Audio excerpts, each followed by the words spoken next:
Friends, आज हम अपने इस वीडियो में अगला टॉपिक पढ़ेंगे, that is public versus private sector. Students, कल 2-3 बच्चों ने मेरे से बात की थी और उन्होंने कहा कि डिलीटेड सिलेबस के अकॉर्डिंग मैम इसमें से कुछ कट गया है।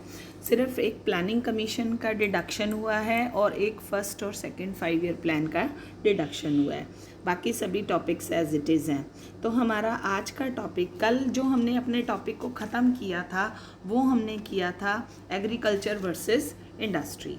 एग्रीकल्चर वर्सेस इंडस्ट्रीज़ तो ये डिफरेंट पार्ट्स हो गए थे। आज जो है हम दूसरा टॉपिक करेंगे और वो है public versus private sector. Public versus private sector, दो तरीके के सेक्टर थे, या तो सार्वजनिक रूप से या किसी के निजी क्षेत्र से। विश्व के अंदर, in the whole world, there were 2 important models of development.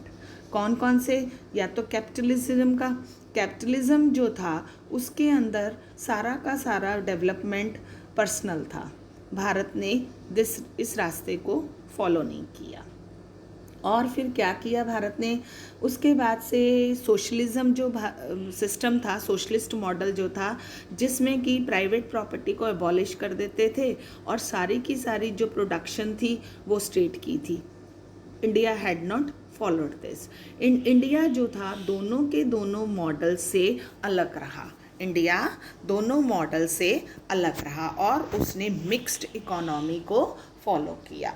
Mixed economy में क्या हुआ? एग्रीकल्चर, ट्रेड एंड इंडस्ट्रीज़ जो थी, एग्रीकल्चर, ट्रेड एंड इंडस्ट्रीज़ जो थी वो प्राइवेट हैंड्स में रख दी और स्टेट ने, जो राज्य था, देश था, उसने क्या किया? हैवी इंडस्ट्रीज़ और उनको some crucial inventions in agriculture में किए, उनको अपने साथ रख के देश का विकास किया था।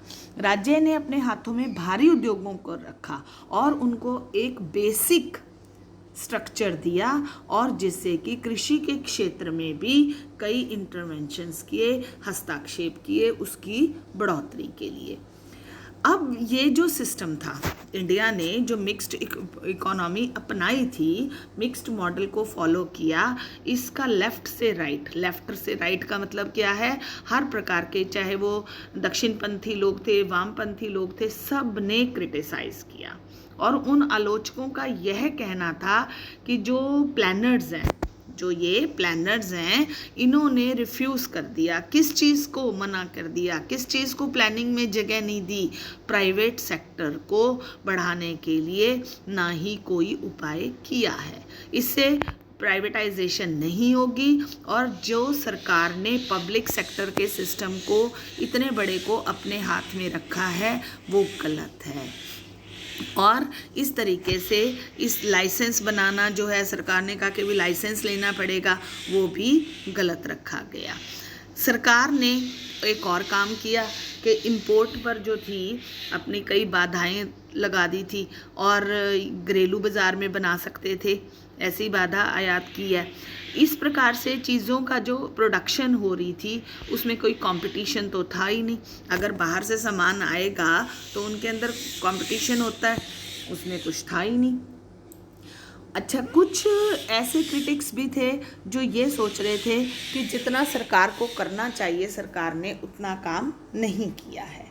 Whatever the government should do, state did not do enough. They pointed out, उन्होंने क्या कहा? State did not spend any significant amount for public education and health care. उनका मानना था कि सेक्टर्स, ये इंडस्ट्रीज़, इन पे तो सरकार बहुत पैसा लगा रही है या सोच रही है, जो लोगों का स्वास्थ्य और शिक्षा संबंधी बेसिक बुनियाद हैं उनको सरकार ने कहीं भी कोई फैसिलिटी नहीं दी है।